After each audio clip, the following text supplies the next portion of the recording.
Hello everybody and welcome to another episode of the Disgustingly Resilient podcast, and today we're starting a new mini-series which is going to be a tactical deep dive. So this is a more in-depth look at individual models, and what better place to start off than my favourite character in all of 40k, Kalos Typhon, the Harbinger of Nurgle, the Bringer of Despair, the true herald, Typhus the Traveller, my favourite, Lord of the Terminators. He is by far my favourite character in all of 40k, and yes, people are going to be like, why? He's an absolute, horrible person. I'm like, yep, great, isn't he? But yeah, let's, before we get into it, please just understand, if you do like the content, please leave a like and a subscribe. It helps the channel grow massively, and it lets YouTube know you enjoy it. And if you really like it, consider becoming a member, become a Plague Marine. It's $3 a month, which is like a coffee at tops. And I promise you it's better than what's on Netflix currently.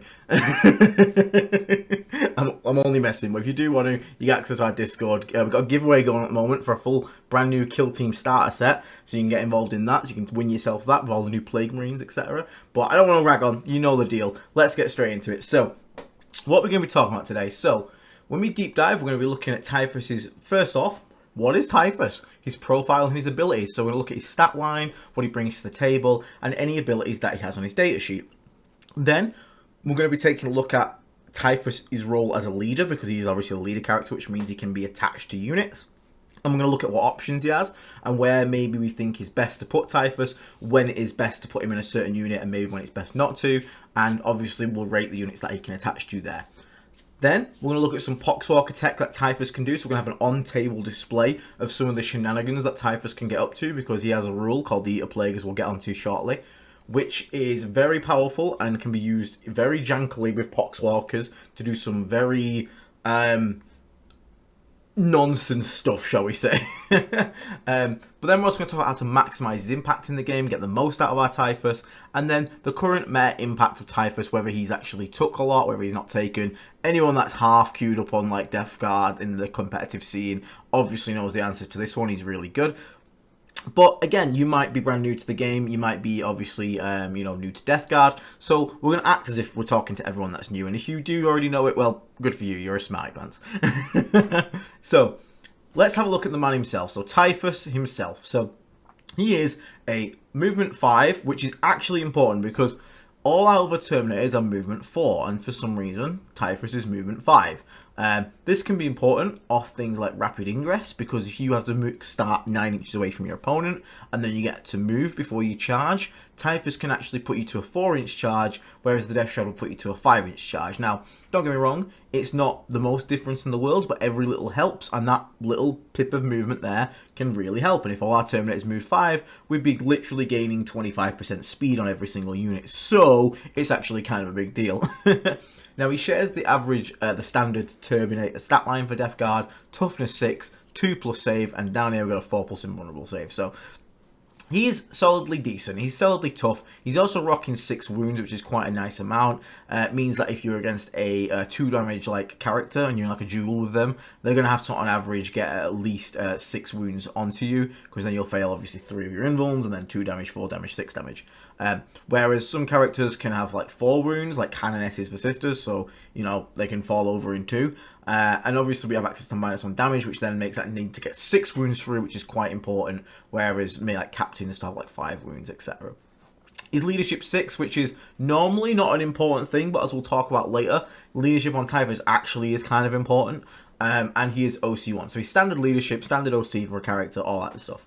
He comes with a deep strike rule because he is a Terminator, so great to have that.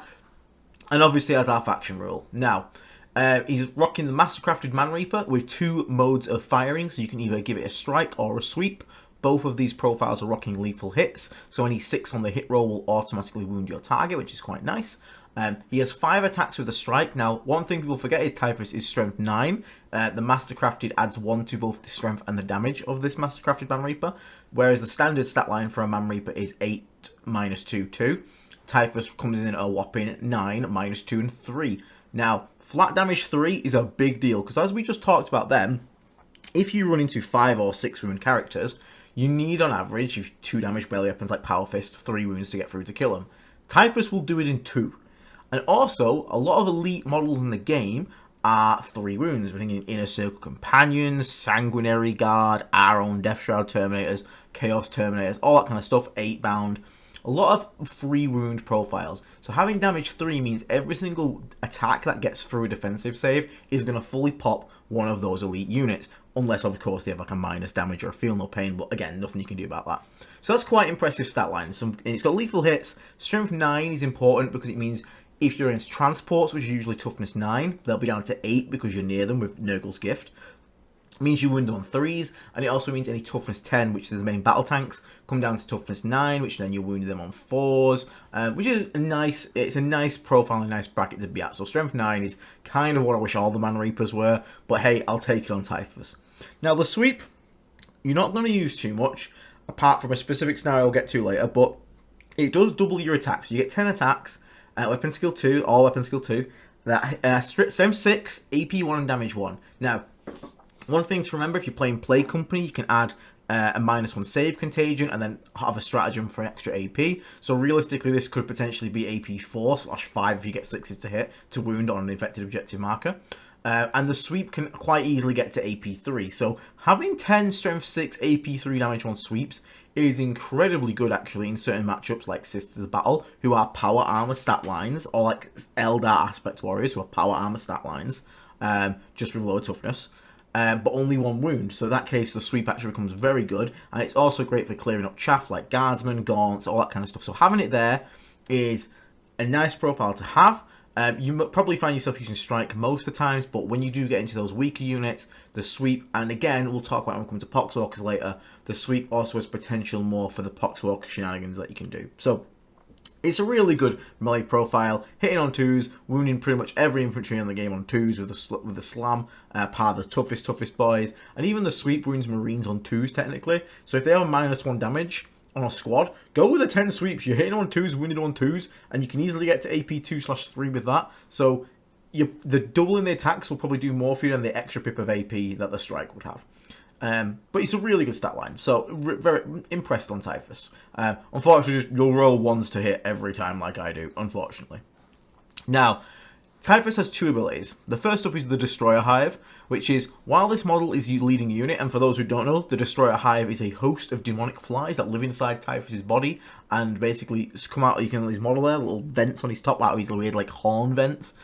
They come out of him, and they swarm around him in flies and basically attack people and sting their eyes. That's the law. I know my law. I'm not just a competitive 40k player. But while this model is leading a unit, each time a melee attack targets that unit, so when you are targeted in close combat, subtract 1 from the hit roll. Really nice, solid ability, subtract 1 to be hit. And the great thing is, if you're Plague Company, you can stack this with -1 weapon skill, -1 ballistic skill contagion. So now the squad's going to be -2 to be hit in close combat.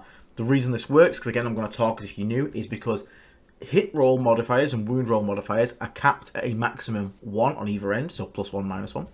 But the ballistic skill weapon skill modifier is not a hit roll modifier. It modifies your base value required to hit, and then the Destroyer Hive would then modify the hit roll. So you can actually get a Space Marine who normally hits on 3s and actually make them hit on 5s in close combat with that combination. So I just wanted to clarify that very quickly. It's very powerful, very good. So yeah, it's a great, solid unit. Bear in mind, he only gets this if he's leading a unit. So if you're running solo Typhus or your squad has died and Typhus is alive, you will lose this ability. So just be aware of that. His second ability, the Eater Plague Psychic. In your shooting phase, select one enemy unit of an 18 and visible to this Psyker, excluding units with lone operative ability that are not part of attached unit, blah, blah, blah, blah. So basically, you can only hit lone ops if they were hittable with like a shooting attack. And roll a dice. On a 1, Typhus gets an aneurysm and suffers D3 mortal wounds on his squad, or his squad does. So if he's attached, his squad will take it. However, and that happens annoyingly, like at the most critical times, but it happens, it's a dice game. However, on a 2 to 5, you straight up just deal D6 mortal wounds to the enemy, but if you roll a 6, you deal D3 plus 3. So you can't get higher than 6, but rolling the 6 means you're at a minimum 4. So it raises the floor level, not the ceiling.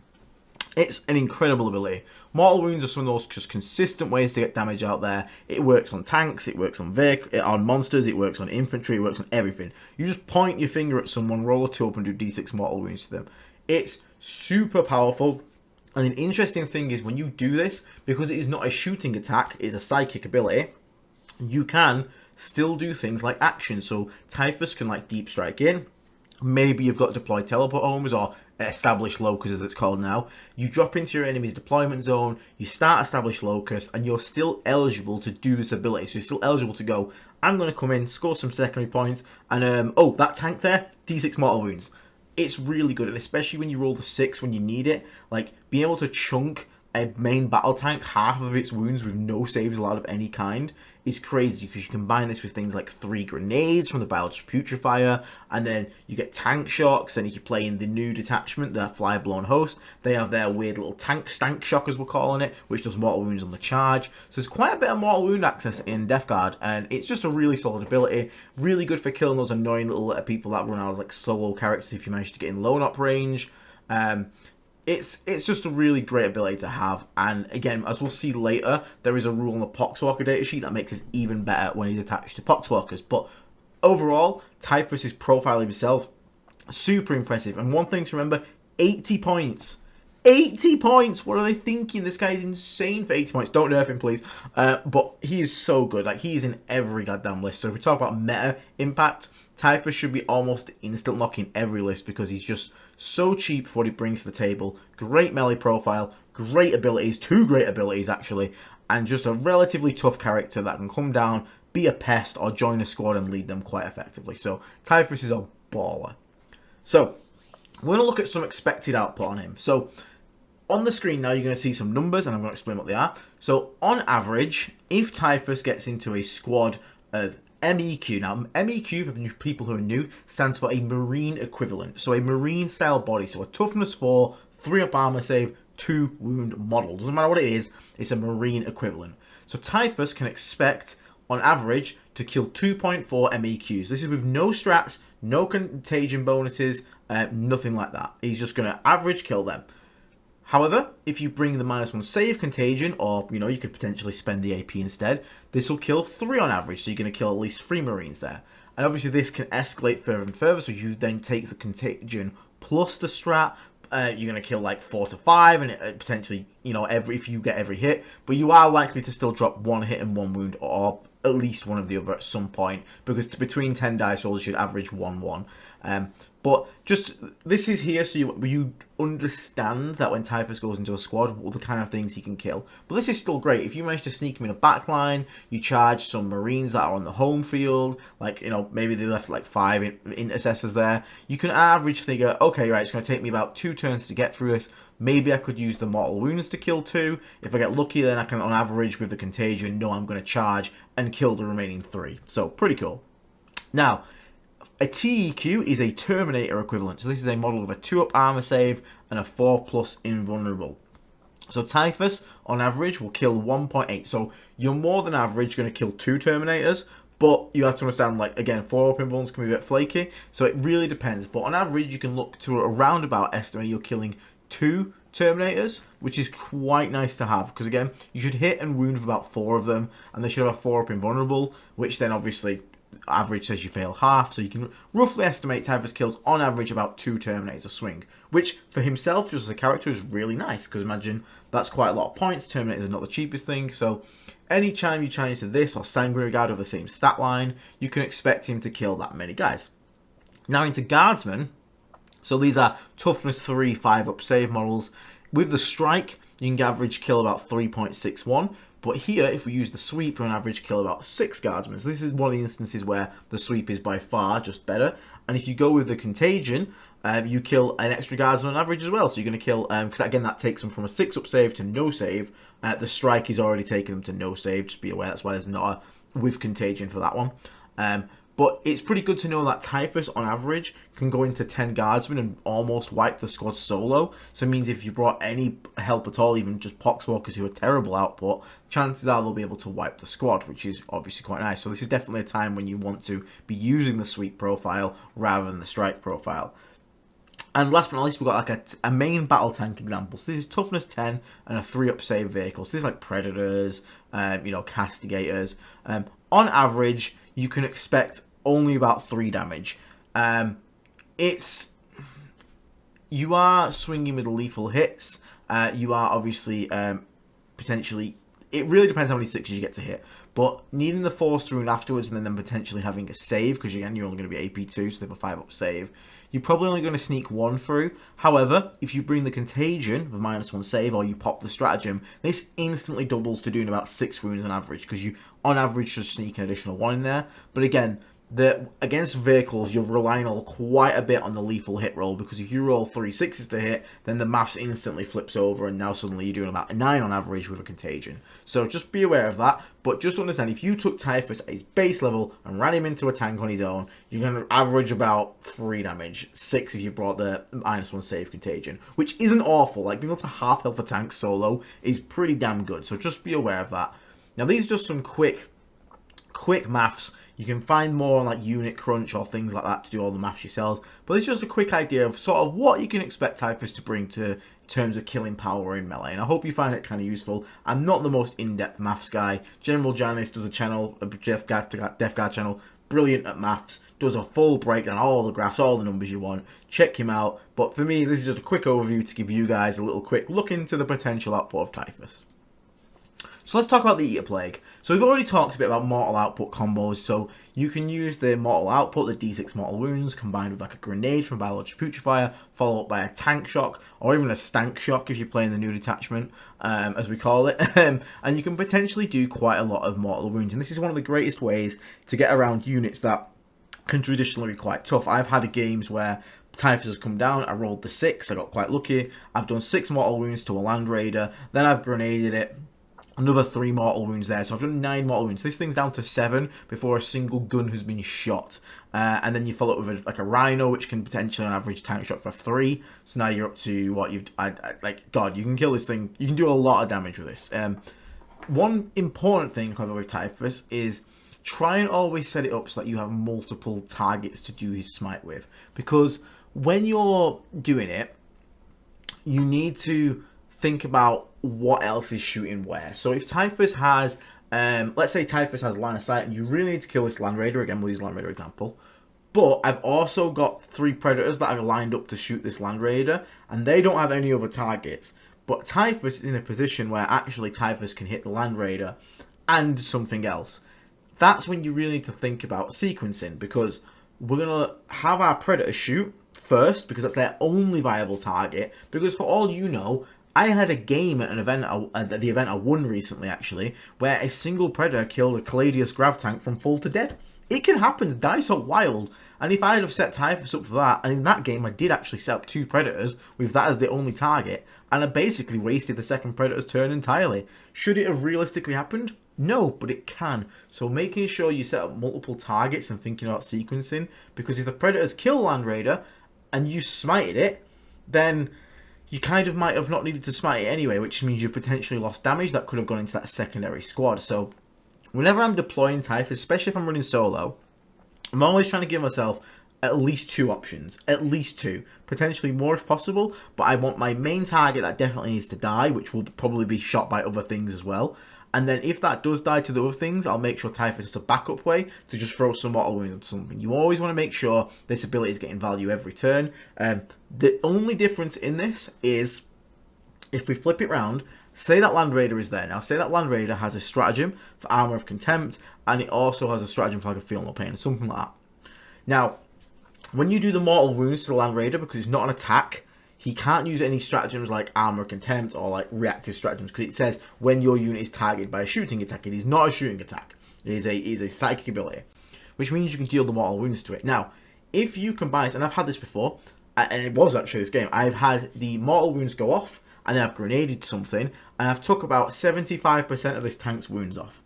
So then when I go to shoot my tanks, he realistically would have Armour of Contempt if I shot it first, straight away from full health, because he's like, yeah, of course, I'm full health, I'm going to Armour Contempt. However, when something's at like 25% wounds, people are very hesitant to spend resources to try and keep it alive, because a lot of the time they've already rid it off as dead. So by doing the uninteractable damage first, I almost made the guy, well, I did. he didn't want to use armor attempt or any defensive strats because he was like, well, I'm basically dead anyway, so it's not going to save it regardless. And the chances are it probably could have saved it, but it didn't because he didn't use it. So there's a bit of a mind game you can do there with Typhus, where sometimes doing the guaranteed damage first is good, especially if they have reactive stratagems, which is nice. Again, if you have like a get shot back after you've shot something stratagem, just do the mortals to them. They can't shoot Typhus back, it's fine. So always think about the sequencing, but in instances where that's not a case and they don't have defensive stratagems, maybe save Typhus to last, set up a second target, but just be aware of that. Now, don't over-rely on this as well. You are going to roll that 1 eventually, and it's going to happen at what feels like the most crucial moment of the game. It's happened to me, it sucks, but unfortunately, that's the way the cookie crumbles, unfortunately. Sometimes you are just going to roll that 1, which does suck, and you will hurt yourself. I don't really found it too big of a deal, so don't hinge a game on Typhus doing mortal wounds. Don't be like, okay, I drew Assassinate last turn, there's a 3 wound character over there, cool, Typhus on average does 3 mortal wounds, I'm just going to have him kill that and the rest of my army can go do something else. You will roll that 1. I promise you, you will roll that 1. So, it's really nice and a really great ability, but please don't over-rely on this because it will screw you over at the moment you need it the most. Now, one last thing, as we talked about, you can do actions and use this ability, but there are other things. You can also fire into close combat, because again, it's not a shooting attack, so even if Typhus is in the close combat, you can still use the ability. If there is a close combat over there between some Plague Marines and some, I don't know, Chosen, you can still use the ability on them, because even though you're targeting a unit that's in close combat, it is not a shooting attack, so you can drop down, smite that, and one of the interesting things you can do here is, say that Plague Marine squad didn't actually wipe out the Chosen, and there's a guy like on 1 wound the last turn, you can actually use Typhus to deep strike in, smite. We call it smite. If you ever hear me say smite, I'm referring to this ability. It's just an old drag over from previous editions people have been playing for a long time. You can use the Eat Plague to deal mortal wounds to that guy, kill him, and then, because the Plague Marines haven't fallen back, the Plague Marines can then shoot, and then they can also potentially go and charge something else. They won't be able to move, because obviously we're past the movement phase, but always think about these clever ways you can use it to like untag stuff, free things up. There's lots of plays that Typhus can do, because the Eat Plague basically skirts around and dodges a lot of the core rules of the game. Like, you can do it while actioning, you can target things in close combat, you can do it while you're in close combat. There's lots of things, and obviously it being mortal wounds avoids a lot of defenses. So always be smart with the Eat a Plague. It's an incredibly powerful ability, and I hope you guys have learned maybe a little bit how to think about a bit more in your positioning and how to get the most out of him. So, the Destroyer Hive. This is a defensive breakdown, so this is the defensive ability where you're -1 to be hit. So we're going to look at what it actually does in terms of defenses. So 5 Terminators, so again we're looking at Terminators with Power Fists here, so 5 Imperial Power Fist Stormtroopers, I almost said, Terminators, have 15 Strength 8, AP 2, 2 damage attacks. Now, let's say they swing into Blightlord Terminators. Their baseline expected damage is to kill about 1.5 Blightlord Terminators. Now, if Typhus is in the squad, that goes down to 1 on average, so they don't really wound that extra guy.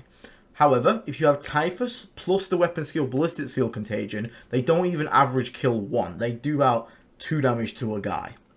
Now, the reason we use Blightlords first is because, obviously, Typhus can join that unit, but Blightlords don't have any other innate defense themselves.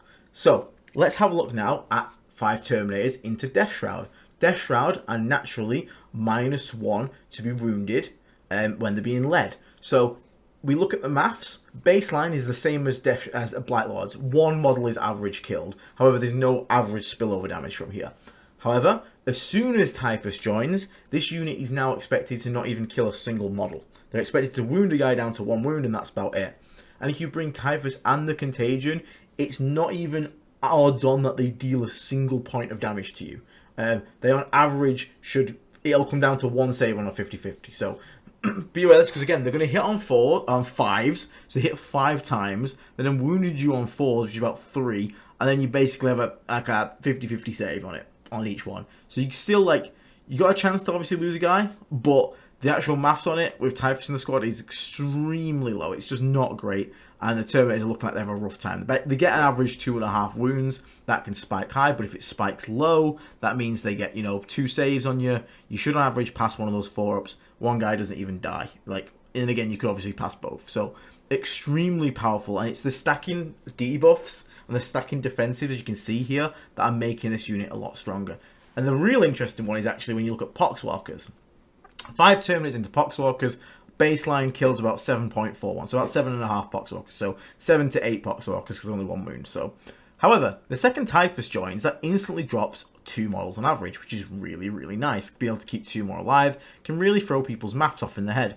And if you bring the Contagion, that drops down to about 3 to 4 Poxwalkers dead. So 5 elite Terminators from Space Marines will on average kill about 4 Poxwalkers, which is fucking hilarious. And people really can... I've had people charge into 20 Poxwalkers thinking they're just going to pick it up, and then suddenly they're like, oh, this isn't going how I thought it did. And then Typhus can obviously swing back, etc, etc. So here's just a quick breakdown. It's not to give you the direct exact maths, because obviously attacking profiles are going to change all the time.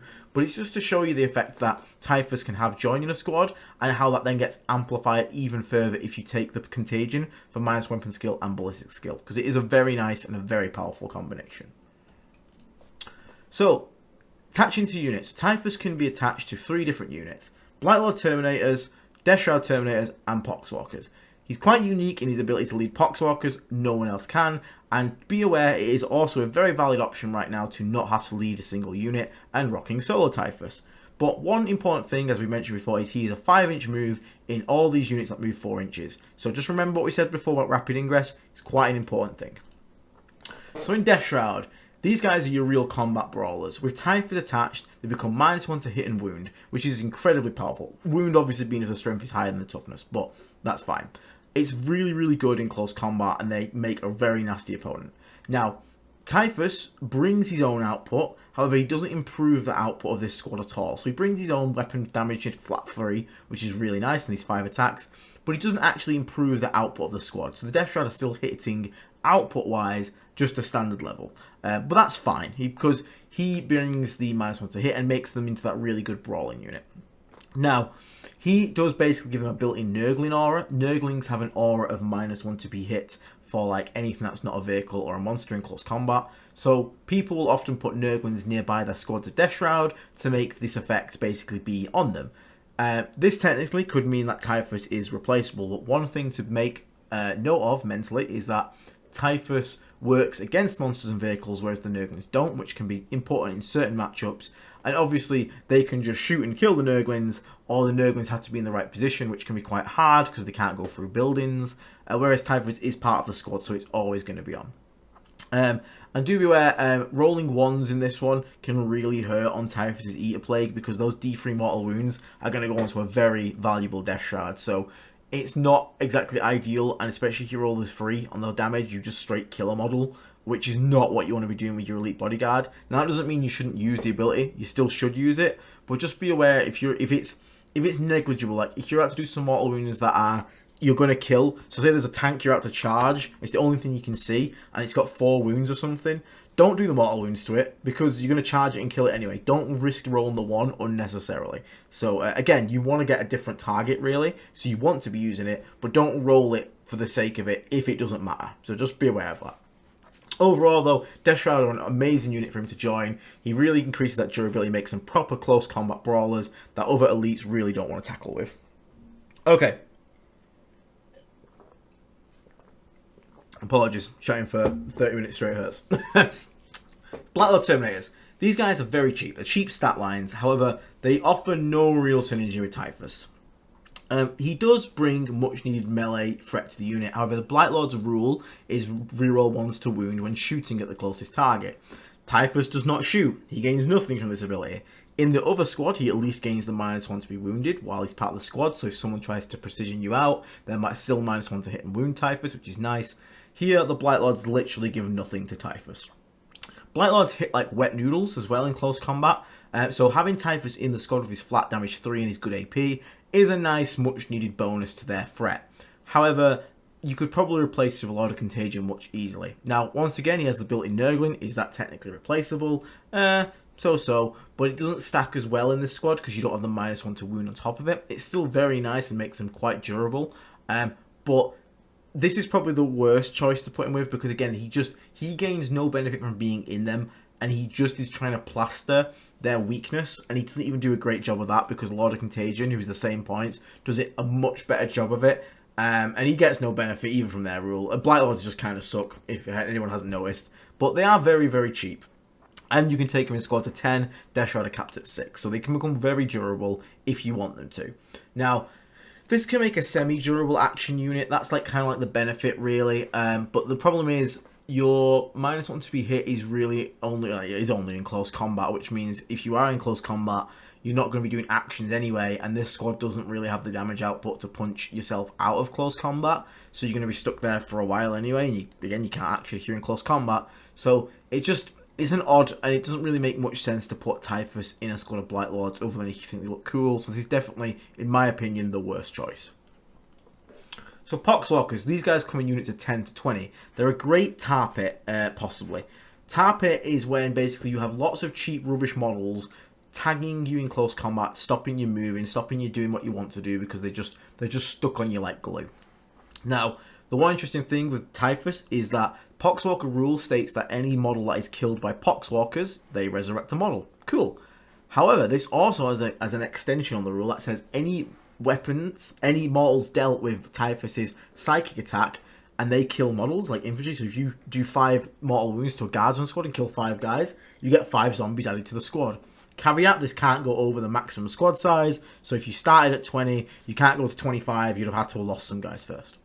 Now, because Typhus is part of the squad, and the squad's rule is when a model in this unit kills an enemy in close combat, resurrect a zombie, that means Typhus's melee also works. So if Typhus comes in with his big sweep, kills 10 guardsmen, congratulations, you've just got 5 from smiting it, you've just got 10 from sweeping, plus 15 zombies. This Poxwalker squad with 2 zombies left in Typhus is now back up to 17.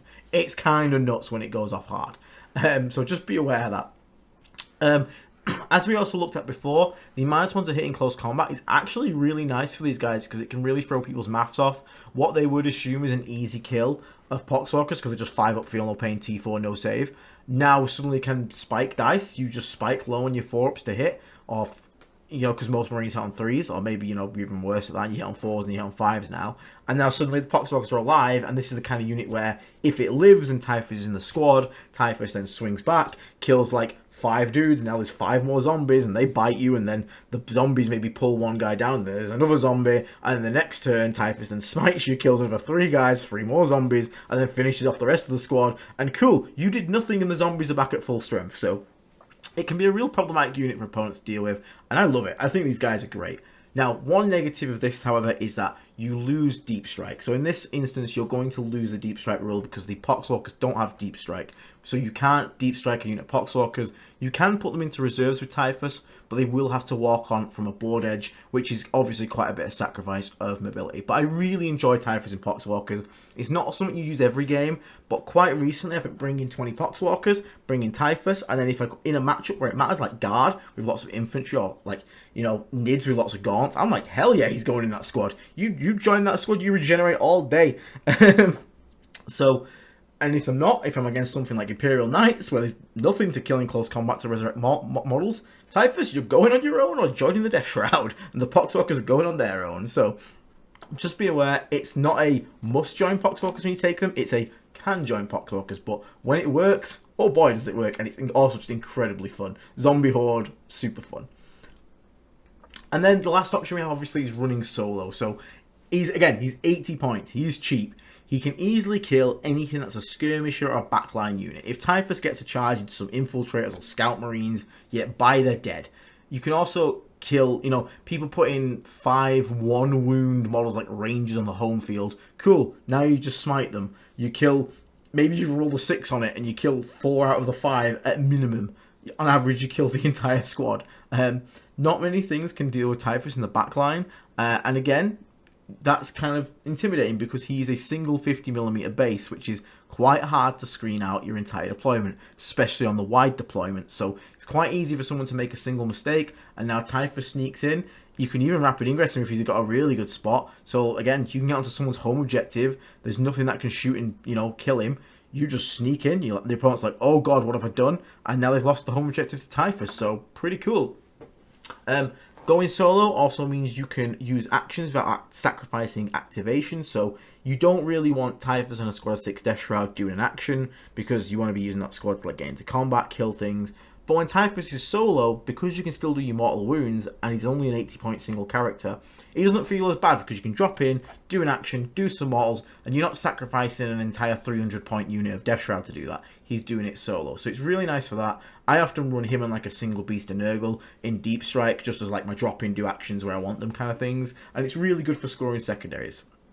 Also load, threat overload can keep him safe. So what I mean by this is, people always worry, if Typhus comes down, don't the opponent just shoot him next turn? Yes, but if you bring him down on your go turn, which is the turn when you expose a lot of threats, Typhus is very seldom like the thing they're going to shoot. I've brought Typhus down in front of a gun line, but I've done it at the turn when I've exposed 18 Deathshroud plus Mortarion. And I promise you, in all of those games, no one was jumping the gun to shoot the Typhus. Everyone was trying to kill the Morty or the Deathshroud and the things that were in the face. So as long as you bring him down in those situations, the odds of them killing Typhus isn't actually that high. And if they do shoot Typhus, just make sure they're punished for it, because whatever's shooting Typhus isn't shooting the things that are directly in the face. So understand that solo Typhus can actually be kept alive by the threat provided by other units in your army. Okay? So, I'm going to take you over now to table Aiden. He's going to show you some Poxwalker tricks that you can use with Typhus. So, if you don't really want to learn this bit, it's quite a long section. It's like 28 minutes of like tricks, but it is on a table with some examples.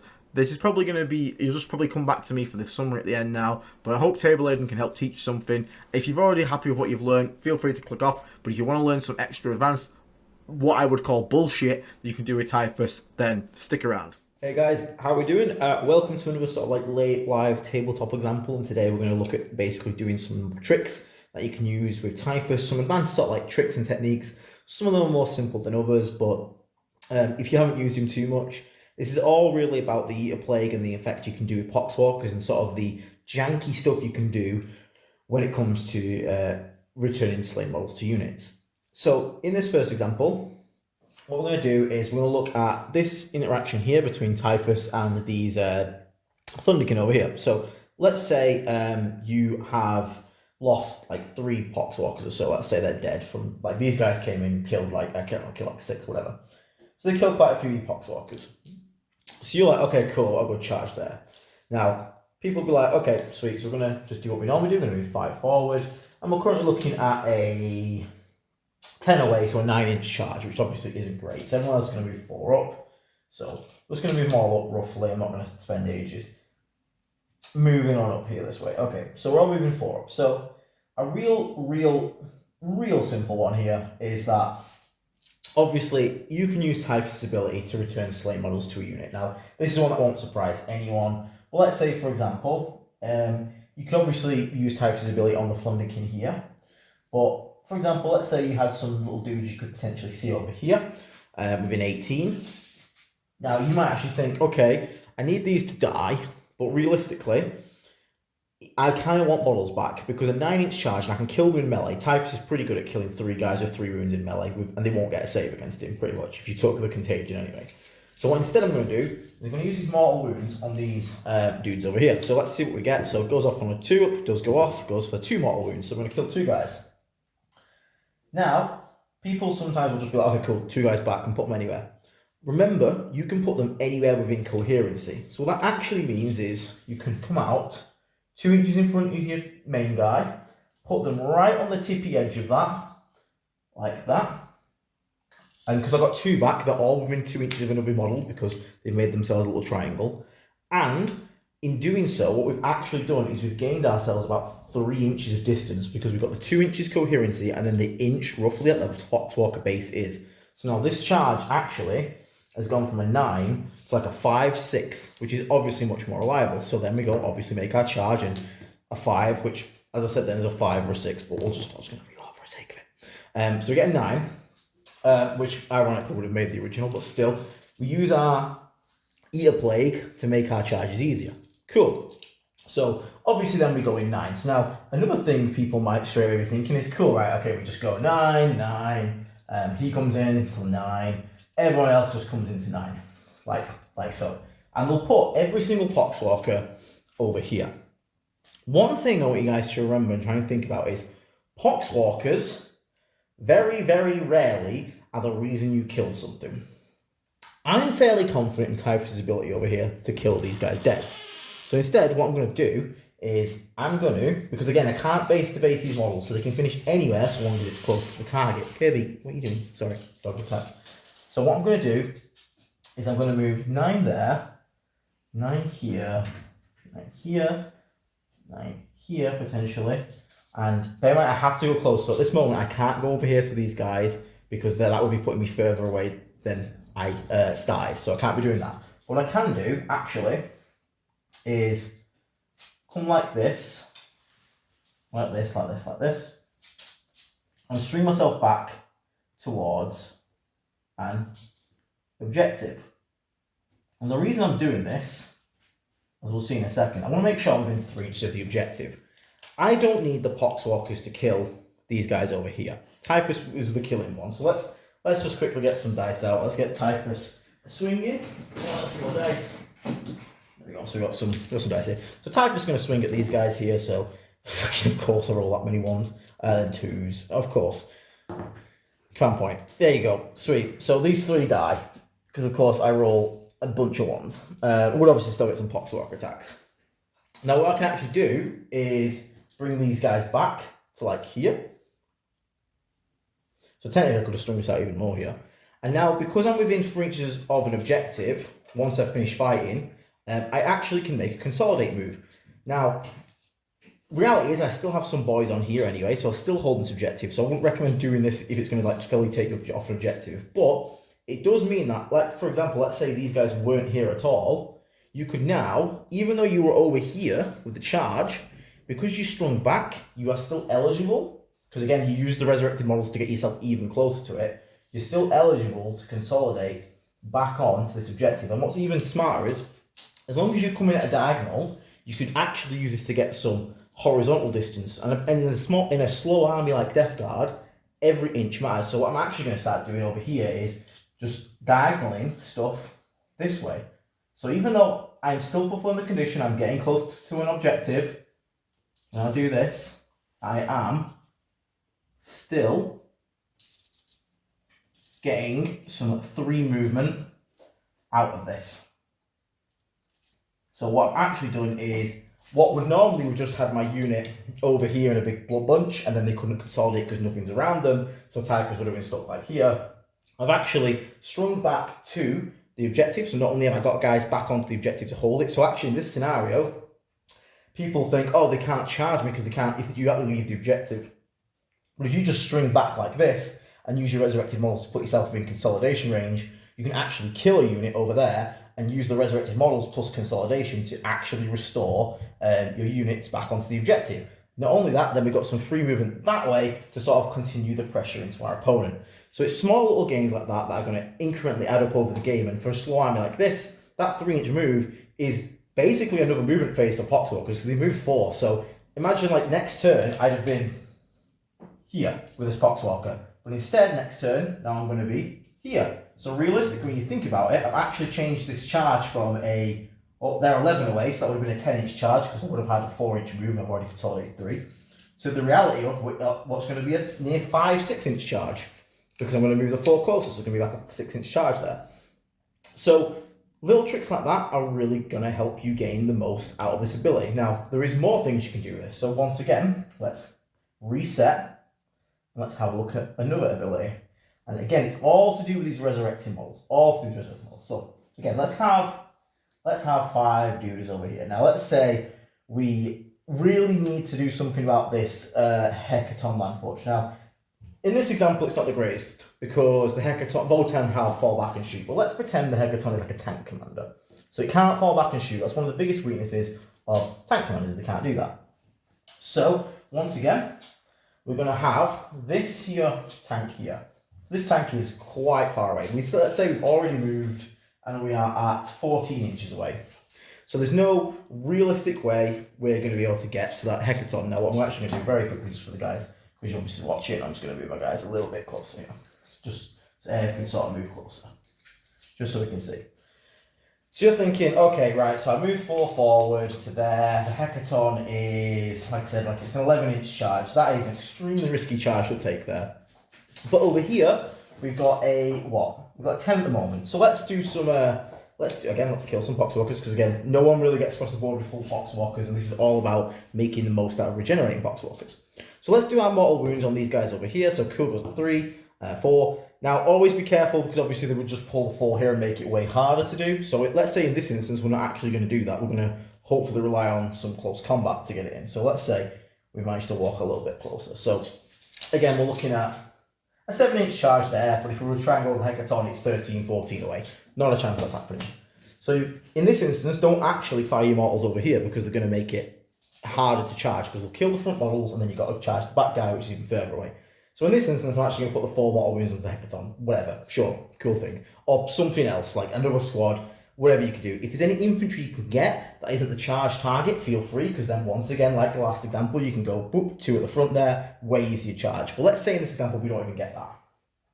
So what we're actually going to do, we're going to just try and make this charges. So we need a 7. I'm going to obviously command point reroll that. That's, for fuck's sake, can I make a charge roll today? Let's assume, there we go, we get a nice 7. Which is just enough. So we're going to get the 7 in. Now, even with a 7, gets the closest Poxwalker to this Hecaton here. That is way out of piling and consolidate range, because pilings and consolidates together are 6 inches tops. That Hecaton is completely safe at the moment. So what we're going to do instead is we're going to move our guys in. So we're going to go 7 to here, 7 to here, and I'm just going to move them in like a layered front, because once again, the Poxwalkers, they're not really the damage. They're not really there to do damage. What I'm actually doing here is making a giant wall of a screen as well, which is great for board control. But really, you're relying on Typhus to do most of the lifting in Poxwalker units. Like, if Poxwalkers kill anything, that's kind of more of a bonus than anything. But that's about it. So, we've done this now here. So, we've done this here. Okay. So, we've got 1 Poxwalker here. That is 7.5 away to the Hecaton and 8 away from the half warriors here. So, when we activate this unit to fight, the unit's going to pile in. So, this guy's going to pile into his closest unit, which is the Hecaton. Even though we can't get him to engage range, he's going to do it. So, these guys are all going to come in like this, this, and then I can actually get maybe a couple more guys in combat up here just to help out. These guys fill in the blanks. So, once again, at this point, the only thing that is in danger is the Halfkin warriors. So, this happens, and again, even if we kill the Halfkin right now, we're currently not within range to consolidate into this Hecaton, or tank commander, as we keep saying in this example. So this tank commander over here is fairly safe. But what we're going to do is we're going to use Typhus attacks into these guys here. I'm going to probably sweep because I've got a 4-up save, and they'll be AP2 because I'm playing Play Company, so it'll be the 10 sweep. So let's just roll 5 of them real quick. So 1 lethal, 3's to wound because it's 4. So I've already got 3 wounds there. Let's do it again. 3 wounds there. Another 3 lethals. So they've got 6 saves at -1. So let's just roll them out. There you go. They're all dead. Plus 1 more. There you go. All dead. So they're all dead. And once again, if you were just doing this in a general sense and you're sort of newer to the game, you probably just put all your Poxwalkers over here into the squad and you're just going to regenerate the zombies. But remember, regenerating the zombies is when the models are slain before consolidation. So what I'm actually going to do is I'm going to get my 5 dead guys I've got, get my 2-inch coherency from this very front guy here, bop, bop, and the eagle-eyed among you, I'm sure, are aware of what is about to happen. Now, we come to consolidate, and now that the tank commander is within 4, so now we're going to consolidate, tag that guy in close combat, and now we've gone from what was measured out to be a completely safe tank commander to having a tank commander that is now locked in close combat from Poxwalkers because we use janky resurrecting nonsense plus a little bit of damage from Typhus to charge a squad that was closer. We move block ourselves on the charge, and if you haven't watched the fetid fight phase for the self move block tips, I definitely recommend checking that video out. And we killed these guys. Instead of resurrecting the zombies where Typhus was, we resurrected on the other end, and then that put us in range of a consolidation into this vehicle. which is obviously really good. So there's lots of little things like that you can also do. And it's really good because it just means Poxwalkers are more for tagging, and especially, imagine this in the Flybone host detachment.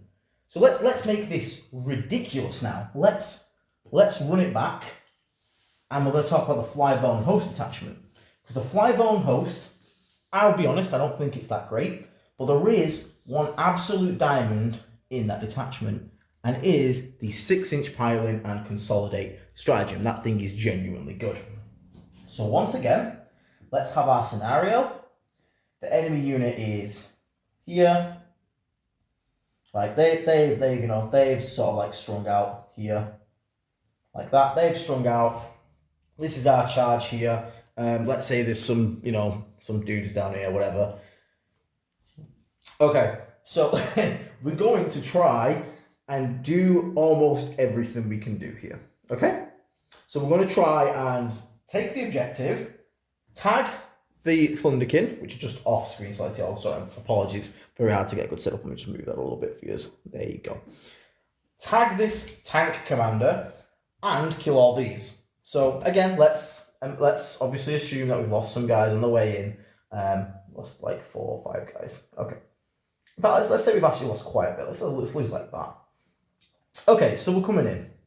Now, because of the situation in this one, if we actually look at it, even if we do mortal wounds, because our opponent's trying to screen us with this, they're trying to put like screens at 2 inches and stuff, we're actually okay to use our mortal wounds here. So we're going to use our mortal wounds here. We just don't want a 5 really. So that's fine. Don't give me a 5. 4. Perfect. Literally quite perfect. So he's like, okay, I want to keep you away from all this as much as possible, so I'll kill these 4. Okay, cool. Excellent. So let's once again think. We've got 4 zombies to put down. Let's think. And bear in mind, they don't have to come in the same position. So I can actually here put 2 down here and 2 up here to all but guarantee the charge. See? We put 2 up there and 2 down there. So we thought about it for a second, and now we've got the best of almost both worlds. So let's charge this here, Mr. Man. So we're going to get a 5 on the charge. Okay, so these guys are going to go straight in, because these guys I want to move block as much as possible. And obviously Typhus wants to get in. Typhus goes 5 to there. So, cool. I actually would have failed that charge without those 2 zombies at the front, because it was about 6 away, so the 5 actually makes it pretty good. Now remember, we have to go 5 towards the closest enemy. Like that. Like that. Like that. And bear in mind, this is a very low charge roll as well, so this isn't exactly ideal. It's not exactly what we want. So I'll go 5 up to there, he's going to go 5 up to here, and then everyone else is basically just going to fill in coherency issues. 5 inch to there, 5 inch to there, and then 5 inch to there. Okay, so Typhus and Poxwalkers are obviously going to kill a single dude, but before they do that, we're going to activate the stratagem, which is going to give us the 6-inch piling and consolidate. So we'll go with Typhus first. Now Typhus, because he's going to go base, because he's got a massive base, he's going to block all Poxwalkers power 1 getting in here. So now no one else can base to base that dude there. So you have a 6-inch piling to the closest enemy unit. Now this down here is within 6, so I can actually get into combat with this zombie here. So this one, the closest unit is down here as well. So I'm going to come down 6, 6, and I just have to make sure I keep my coherency. Now this guy here, closest enemy unit, 8 to him, 10 to him. So it's still down this way. So as long as I come down this way, 6 inches, which I'm going to go like that. And it'll be the same for this guy here, because he was right next to him. He's going to go more like that. And then we're just going to, again, make sure we get our coherencies. Coherency is important. Cool, we've all got that. Then over here, let's check again. Closest, not the tank's 10. There, guys are 10. So this guy has to finish close to this fellow up here. So now we need to start thinking, okay, we've got to think about coherencies now. So he can just come slightly more forward. Is this guy closer? 9, 8. So now we've got to think. So we're going to bring this guy back like that. He's just going to come across to here. So we've got 2-inch coherency. He'll come to there, straight across, 2-inch coherency. And everyone else, again, just slightly, as long as you finish a millimetre close to this guy this side. So he's 6 away at the moment, which means I can go, as long as I finish like there, he's finished the move close to that target. Cool. So like that, that. So we've got a big nice spread out. And everyone's within 2 inches of 2 models, as you can see here. We obviously then going to kill this guy in close combat. So, bop, he dies. Think about where you're going to put this. I've already achieved my first goal here of tagging this. I've not took it off them, but I've tagged them enough. So the next thing I want to make sure is I get this guy. So I'm going to put this fella right here. Within 2 inches of both of these guys. And now that is most definitely within 6 of that. So then we're going to come to consolidate. So now let's consolidate. He's going to come to there. You've got to go towards the closest, remember. He's going to come down to here. You're going to come to here. In fact, actually, I'm going to go there to move block it.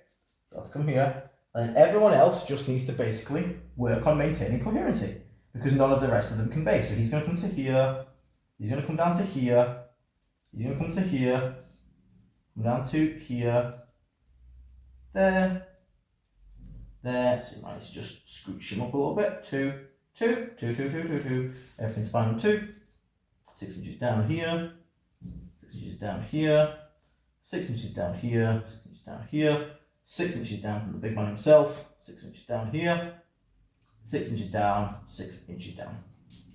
So what we've actually done here is in this one scenario, we have managed to basically, and obviously these guys will get to swing at you, but I can just now kill from like this side. So I can just kill, let's say they kill 3 guys, I can just go 1, 2, and then again we just got to think about coherency. So him, 3, because he's within 2 inches. Can I get, who else can I get?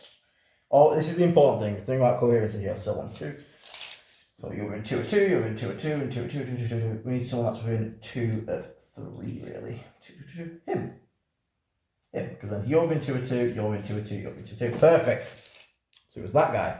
So in this one move, from charging a screen, we've actually charged a guy, a singular model that was up here, and we've managed to, by using our pile and consolidates and the rules of the fight phase about just finishing to the closest eligibles, we've managed to kill this squad, take this objective, or at least tag the unit. They are OC1 each, so actually in this scenario, we are OC4, we have took this objective, and tag the tank commander, and locked it in combat for the next turn, all with a single unit of Poxwalkers. And the reality is, the Poxwalkers are probably not going to do much damage. That's fine. That is genuinely okay. And what I really probably should have done was this consolidate. I probably should have been more careful with like Typhus. And again, you've got to play around a bit more with your coherence in your pile. This was a very extreme. Like I literally went from here to here and here. That's a very, very extreme. But imagine something a bit more compact. It's going to be a lot easier to do. And there's just a lot of tricks you can do like this with Typhus by using the resurrecting models, especially with a 6-inch pile and consolidate. It just adds so much more impact to this like ability and this capability. And it's why I genuinely think if you're going to run Flybone Pact, like Typhus or even just 20 Poxwalkers, because you don't necessarily need Typhus. Typhus just allows you to get the resurrection stuff. But being able to do all this tagging stuff and the resurrecting stuff really takes that to the next level. Because if you think about it, when Typhus adds 3 inches basically to a unit, because you get 2 inches plus the inch base that a Poxwalker is, just under, really you're adding 3 inches to everything, because you smite something, cool, you get an extra 3 inches. You pile in your fight, and then when you consolidate, you get an extra 3 nearish 3 inches before the piling. Before the consolidate. So you consolidate realistically is actually more like 9 inches, which is kind of wild when you think about it, provided obviously you can kill something and resurrect it. But these are just little things I basically just hope you kind of like think about when it comes to using Typhus in this way, and the way that Poxwalkers can impact the board. You can charge off objectives, trail back, use the resurrection to put your Gals back in within range of it, consolidate back onto it. You can tag multiple things. You can use the smite ability, as we call it, the psychic ability, to make charges shorter. So you really want to be thinking the most about how you're going to make the most out of this unit in terms of positioning and the amount of things it can tag. This unit is not here to kill. It is here to be annoying, and you are annoying the most when you're tagging the most things. Now, don't get me wrong. If this was Deathshroud, an opponent's Deathshroud, do not tag the Deathshroud. You will die. So don't do it there. But if you get anything that has, you know, like Eldar level of combat or anything like that, or Tau, especially Tau, even if they have strats, so even in this example, if that was a Hecaton and it has the strat to fall back, shoot and charge, I'd still tag it, because it basically means they're going to have to spend that CP in order for that Hecaton to activate. And at least that way you're making your opponent spend a resource, which means they're going to have, you know, less resources later on to maybe redraw an objective, all these kind of things, which is obviously really, really good. So I hope there's some little tricks you maybe picked up there on the side of like using Typhus and Poxwalkers. Obviously, get creative with it. There's tons of little things you can do with it. Whether that's, you know, stealing objectives out of nowhere. Because imagine, like, again, imagine you've got a unit, again, Poxwalkers here. So let's say, you know, you're fighting over here. Whatever, this has happened. Let's say, and again, this is one of the things you want to really be like aware of. Let's get some guys again. So let's imagine these are more of a melee unit. These are berserkers. These are berserkers. This is Typhus. Say you are, you know, behind a wall, like there's a ruin here, like you can't get shot. But again, they might look to come and, like, you know, punch some guys. They think, oh cool, we've got like a bunch of, like, you know, damage to attacks or something like that. You know, we can maybe come in and fight Typhus and co and kill some guys. Always remember, piling and consolidate is optional. You don't have to pile, you don't have to consolidate. You have to pile, but you don't have to move. You don't want to. Is actually a better way of saying it. So let's say these guys come on in. You know, they come flying on in. They're like, cool, yeah, we're gonna kill other things. You've took -1 weapon skill, ballistic skill -1 to hit because of Typhus, or maybe they just whiff the roll, or something happens and they don't kill as many Poxwalkers as they thought. Maybe they only kill like. And bear in mind, you can kill yourself out of coherency as long as you regain the coherency at the end. So let's say they kill, I don't know, quite a few of them, like that. That's pretty bad. So in this instance, what I'm actually going to do then, I'm like, cool, okay, let me do my thing now. Again, if you've got Flybone Host and we've got, like, let's say a 6-inch piling, you can potentially use that. Now here, do I need a 6-inch piling to get Typhus into combat? No, I can go 3 inches right to there and be able to swing. However, if I choose to, if I believe Typhus can potentially kill these guys here, bear in mind this is my opponent's turn, what I can do is I can have Typhus come here. Cool. I'm not going to pile in anyone else. I'll pile in this guy here just for the sake of it. He's got to keep that way. I'm going to keep these guys here. Typhus swings, kills like, let's say, you know, Typhus. Let's see what Typhus can kill. So again, a 1. I'm 2 1s. I love my Typhus so much. Say he kills 3 guys. Say they were just like, you know, some form of like melee. You know, so let's say they were assault intercessors or something like that. So we kill 3 guys. I'm like, cool. I'm gonna add 3 guys back on. So again, I'm going to do the whole coherency thing here. So I'll add 3 guys back on. So let's just measure the 2 inches properly because I'm going to get as much movement as we can. So it's actually there. See, I actually cheated myself a bit of movement there. And now I am within 3 to consolidate onto this objective. So at the end of the fight phase, you've got to consolidate and pan to what's closer. So these guys are close to the objective. So they're going to come touch the objective. I'm going to make sure I move them up. This guy is 5 and 5 to the objective. This guy's actually going to become like an anchor point. So he's going to come to there because he can't get to close combat up towards the enemy. This guy here has to come like this. And here we've maintained coherency because these guys are all within 2 inches of 2 models here. And again, this is the opponent's phase. The rest of them can just do something like this. In fact, he needs to stay there. Again, you really need to be on the ball with your coherencies and like checking stuff. But in this instance, from our opponent charge, you notice what we've actually done is we killed some of them back with Typhus and then used the resurrected models. Again, we didn't put them into the combat to join the fight because you don't get to swing this turn anyway. I looked around, was like, oh, okay, there's actually an objective here. I'll resurrect them here so that they're within consolidation range onto this point. And now we've got 3 on it. Our opponent's got 3 on it. But again, imagine if that was, you know, just like that 1 extra kill more. Suddenly now we've got like 4 zombies on there. Maybe they didn't kill as many guys. Maybe I wipe their squad out fully. If I wipe them out fully, then the whole unit's now free to consolidate, which means I could have gone down way more because all this can come down and maintain coherency. If you're a flyborn host, you've got a 6-inch consolidate, so you easily, you know, get loads more guys on here. There's many little tricks like that you can do. And I just want you guys to be aware of all the little... The main thing it comes down to, just when you get Poxwalkers back, don't just go, yeah, go on. Actually look around at your unit and go, right, where should I put these? Does it unlock a play? Does it unlock something? Can I combine this with anything? Can it get me somewhere? And even like worst case scenario, can it get me free movement? Because even here, let's say Typhus killed them, Again, because I've put my guys down here, I'm now eligible to consolidate. So let's say I'm not going to steal the point. I've only got 3 guys that said on it. But Typhus, if that guy was dead, can now still consolidate because the unit was able to consolidate. So he's going to come 3 inches. All I've got to do is finish close to the objective. So currently, I'm 6 away. So where's 5.9 away? There. So cool. So I'm actually going to have Typhus go that way. Which means now in my turn, I've got an extra 3 inches closer to this hecaton. So I've gone from next turn I'll walk 5 in my turn. And now I've got a 2-inch charge into it. Whereas before it would have been a 7/8-inch charge. All from just looking to make the most of pilings and consolidate. So yeah, I hope this helps show you some of the power of Typhus and that resurrecting models can have. It's quite a rare rule, you don't see it too often. But when you use it properly, it can be one of the most powerful rules in the game. So yeah, I'm going to pass you back to a presentation, Aiden. Hopefully you learned something here. So yeah, catch you all soon, guys. Stay right. And thank you there, Table Aiden. I'm sure you taught them lots of things. But thank you for sticking around for that one if you did. And we're at the summary finally. I know this has been a long video. There's a lot to talk about with Typhus.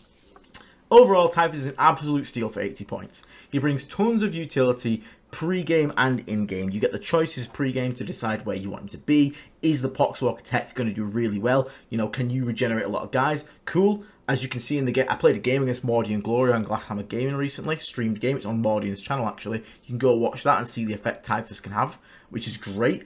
If you're not going to get use out of him, do I put him solo? Oh, I'm against, you know, World Eaters who are going to want to brawl in melee. Maybe I'll attach him to one of my Deathshroud squads, and now I'll pick the Minus Weapon skill Contagion. It's really good. There's so much cool utility that this guy brings, both pre and in-game. So, love it. Shroud, Pox, and Solo are all great choices. There is not a bad one there. Blightlord is the only standout choice I would genuinely avoid.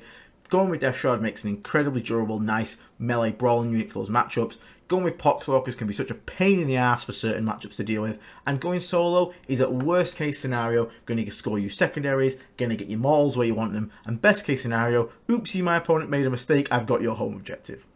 Just remember to be smart with the Eater Plague, get the most out of those mortal wounds, and don't risk it for the biscuit if you really don't need to.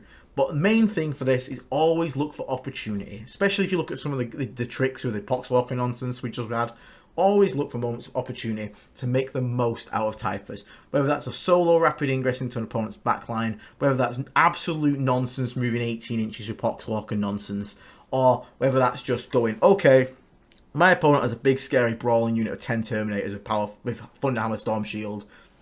I'm going to shove Typhus in my 6-man Deathshroud squad. We're going to lock in that weapon skill, Ballistic Skill Contagion. So those Terminators are going to hit me on 6s while I hit them on 2s and win them on 2s.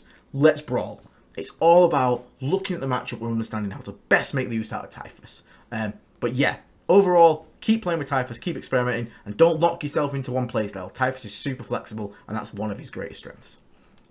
But for now, thank you so much for tuning in. I hope you guys enjoyed this. I know it's quite a long video. I do apologise for that, but I really wanted to get as many tips and tricks out there and sort of teach you the most kind of about Typhus. And hopefully you guys enjoyed it. If you did enjoy it, please remember to leave a like and a subscribe. And if you really enjoy it, become a member. Thank you so much to our members themselves. If you want to pick up some models in the UK, you can use our Element Games affiliate link in the description below to get yourself some extra crystals, big crystals.